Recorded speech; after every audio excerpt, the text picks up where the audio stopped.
Peter Charles here of Hooked Fly Fly Fishing. And today let's talk about managing our fly, managing the depth it swings at, managing its speed, managing its orientation. Because when we're swinging flies for steelhead or salmon, whatever we're doing, it's often very difficult to figure out what the fly is doing. And until we hit bottom, until we snag up, we often don't know what depth we're running at. We're just hoping for the best. Now, in this particular video, I'm mostly talking about sink tip systems, all right? But it could also be applied to full lines like this one, full sink lines, I should say. So the whole idea here is what happens when we try to sink a fly, what's going on at the end of our line, and what happens when we change current speed, change this, the speed in which we're swinging the fly across the water, what type of fly we've got on, and so forth. So we're going to cover some of those things. But before I do, I want to talk very briefly about a little story I've talked about in other videos as well. Fishing with a friend. And he was using a rabbit strip fly with a rabbit's collar, cross-cut collar. No weight. And he had it on the end of 12 foot of T14. And he was complaining that he wasn't catching any fish, hadn't caught fish so far that season. And he was never touching bottom. Now, in our local river, it's not fast and it's not deep. And if you're using 12 foot of T14, normally the thing would be sitting on the bottom, not moving. So what was going wrong? So I got up on the bank and watched his fly swing. Now, the water visibility was very poor, which is one of the reasons why he was using that fly. It was black. There's about that much visibility. And I could see his fly over at least half the swing. And when it started to disappear, it was disappearing very slowly. So, you know, it was just gradually dropping the depth. And then when it got on the dangle and he started stripping it back, it was so close to the surface, it was leaving a little bit of a wake when he was stripping it back through the frog water. So what was going on here was that his fly was so buoyant that the T14 couldn't drag it down.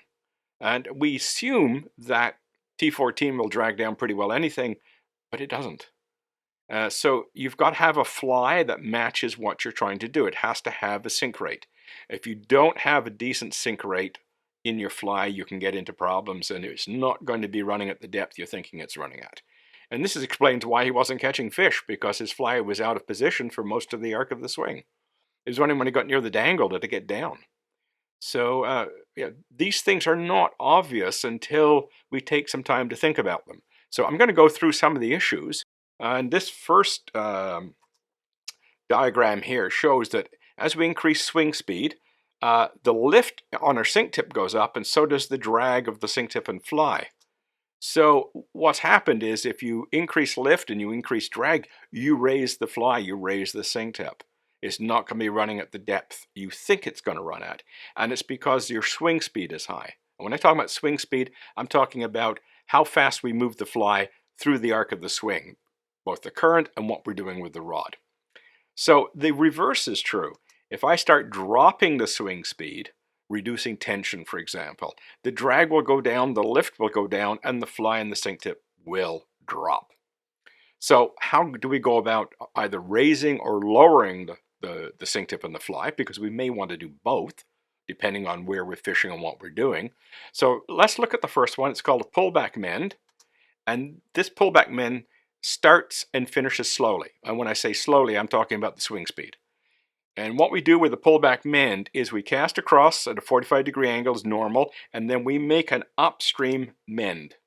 And that upstream mend reduces the effect of the current on the fly line, and so it reduces tension, and it reduces the swing speed, and the fly and the sink tip stay low. So what that looks like, if I make a cast across the current like that, and then I do a pullback mend, I'm moving, if this is the rod end, I'm moving it more closer to parallel with the current. And then the action of the current on the line is reduced because the angle is reduced. So it comes across the water much more slowly than it would if the current was pushing on the belly of the line constantly. So that's the idea behind the pullback mend, is to reduce the exposure of the line to the current. When I say the line, specifically the belly. Now, one of the other nice things about the pullback mend is because you reduce tension right off the bat, your fly sinks quickly, assuming you have a fly that sinks. So right off the bat, your fly drops, and then it maintains its depth more or less constant all the way across the arc of the swing, allowing for differences in current, obviously. But, if it was a constant current all the way across, it would stay at a constant depth all the way across.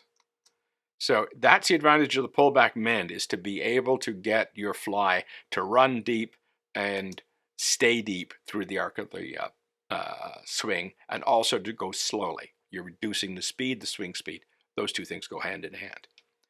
The next one is called a cross-stream mend, where we're doing the opposite. I'm going to make my cast, and then I'm going to mend this way to expose as much of the belly of the line to the current, so it pushes the line very quickly. So here I make my cast, and then I make my mend across the current. And what that does is it increases the speed of the swing, which increases drag and increases lift, and up comes the fly. So again, we are going more perpendicular to the current with a cross-stream mend, and with a pullback mend, we're going more closer to parallel to the current. And those are the two critical differences between these two mends. Now, it does have some effect on how your fly performs. When you first make your cast, the fly is going to sink slowly and it's not going to sink a lot because it's under tension right from the very beginning. As soon as you begin to swing that fly, it's moving quickly and it's moving high. But when it gets down to the end of the swing, something interesting happens. Here's my belly of my line, and here's my sink tip. As we're here, and that's a typical approach or curve we get in our line between the belly and the sink tip because of the change in density. If you ever hang up, you think your fly is here, but it's over here somewhere. And that's because of this density change between the belly and the sink tip. Now what happens is when this gets close to the hang down position, your fly line is parallel with the current, but this is still going to have some time to straighten out. So as it's straightening out and your fly is coming across, your fly speed drops. So of course, when your fly speed drops, your fly drops. And you're going into frog water, which is slower, which makes it worse. Down goes the fly and you hang up. So your profile of the pullback mend went down, across, maybe a little drop at the end. With this particular presentation, you're staying high, and then it goes constant, and then it drops as you get to the hang down position. One of the problems we get into is when we start hanging up on the hang down or on the dangle, we often will change to a less dense sink tip to avoid the problem, to keep the fly higher on the dangle. But that means now it's going to be really high through the rest of the swing. So it's better to manage on the dangle than ruin the rest of the arc of the swing because you were too high. So some things to think about is the depth of the fly coming across is not constant. Now the other option, of course, is to do nothing. Just cast it out and let it swing. Do absolutely nothing. And we'll see here that I'm in a pool that has a lot of ridges in it, and if I do a pullback mend, it's going to sink the fly too much, I'll snag up. And if I do a cross-stream mend, it's cold, the water's quite cold, this is December, I run the risk of running the fly too high too fast. So I choose to do nothing. And not only do I just cast it out there and point the rod straight down the line, but I am not leading or following the fly line with the rod tip, because that has an impact as well. When you do the pullback mend and then you begin to follow the line with the rod tip, you're reducing tension, and that sinks everything. When we do the cross-stream mend, then we tend to lead the line with the rod tip, and as a consequence, we're in essence pulling it, keeping the line closer to perpendicular to the current, and it speeds it up and lifts the fly. So I'm neither leading nor following this particular cast, this particular swing with the rod tip. I'm keeping the rod tip pointed straight down the line.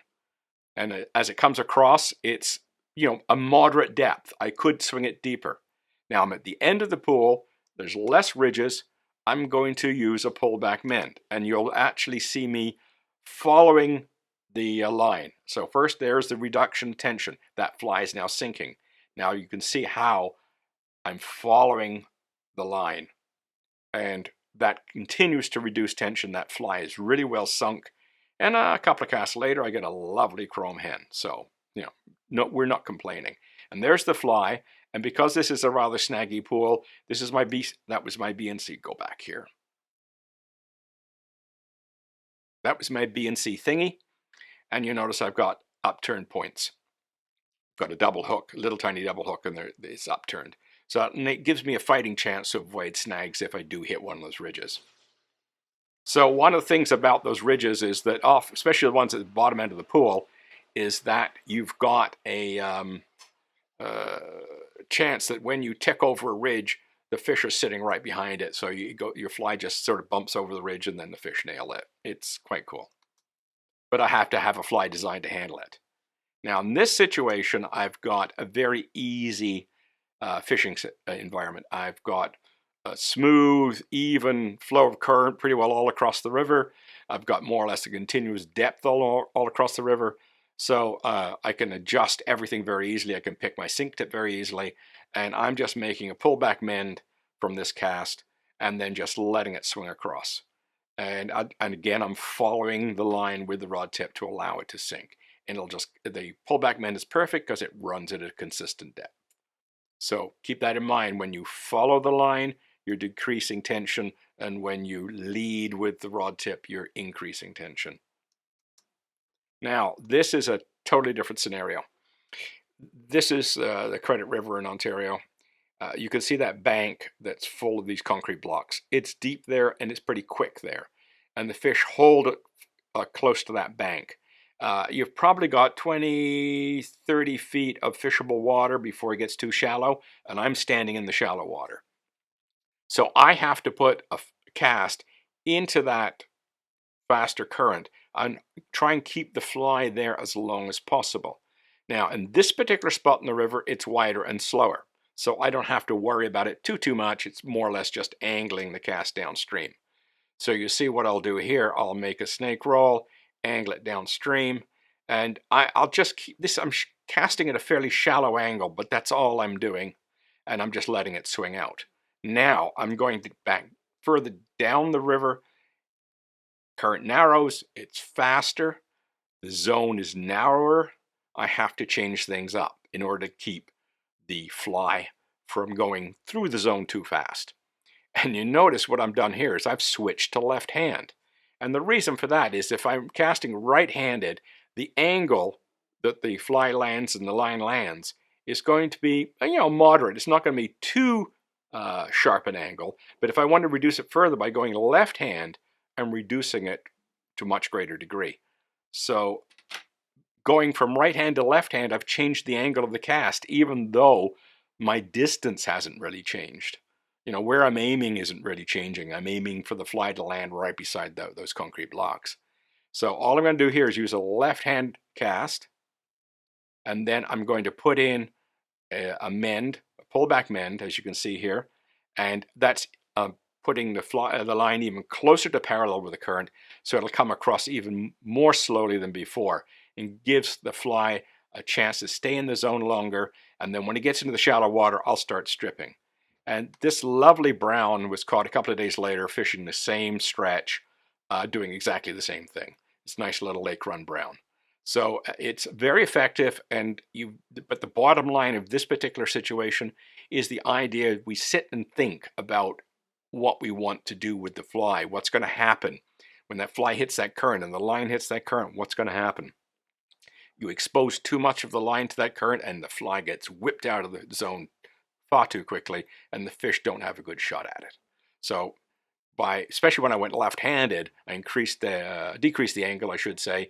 The mend decreased it even further, and the fly stayed in the zone quite a long time. So we'll move on to my last little section here.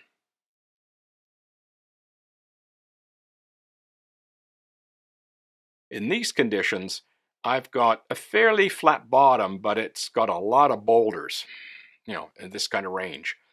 Very turbulent conditions. Pretty quick flow.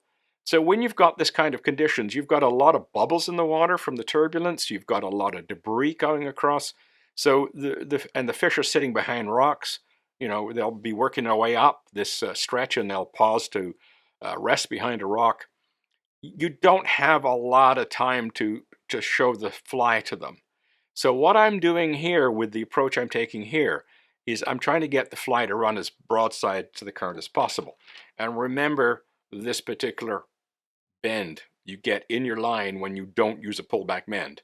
When you just cast and let it swing, or cast and use a cross stream mend, you're going to get this kind of shape in your line. So your fly is here, and it's more or less broadside to the fish. And so I'll just cast it across and basically do nothing. So I'm just going to lead, and now here I'm leading the line with the rod tip to speed it up, keep it broadside, keep the current pushing on the line, keep the fly shallow because I don't want to snag up all that crap on the bottom.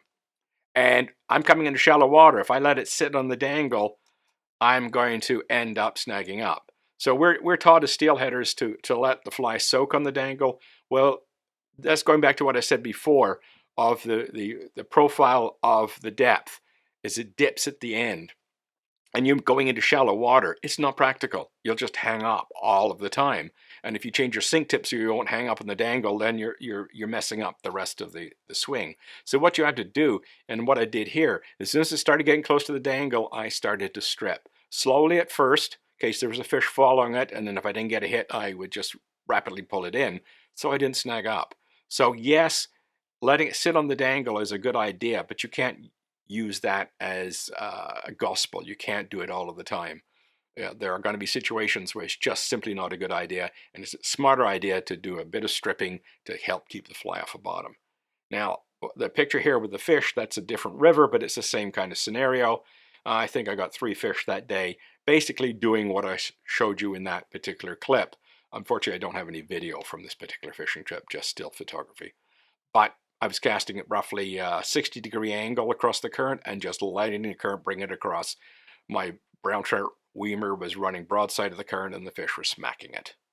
So it was a really good day. I enjoyed that day. So let's just recap what we're going to do here with tension. If we want to sink our fly, we have to reduce the speed, reduce the tension, reduce the line exposure to the current. If we want to increase the speed and raise the fly, we want to increase tension, increase the swing speed, and increase the line exposure to the current. And when you do that, you can manage your presentation, you can manage your depth, you can also manage how the fly is being presented to the fish, whether it's broadside or more butt on end to the fish.